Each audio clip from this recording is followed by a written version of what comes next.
Hello mga kabarat kalesyo. So, update natin yung presyo ngayon ng kamatis. Gintong-ginto yung buto ngayon, no? So, bali ang puhunan nito, 170. So, ang retail namin dito ay 190. Bumaba ng, 30 pesos. Kasi nung linggo, 220 bintahan.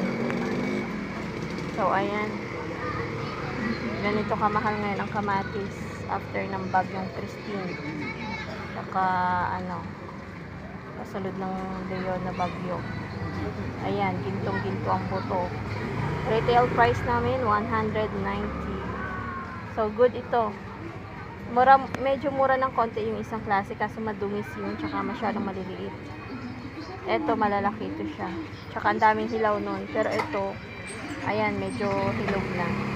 Mahirap kasi kumuha ng masyadong maraming hilaw kasi hindi nahihinog yun.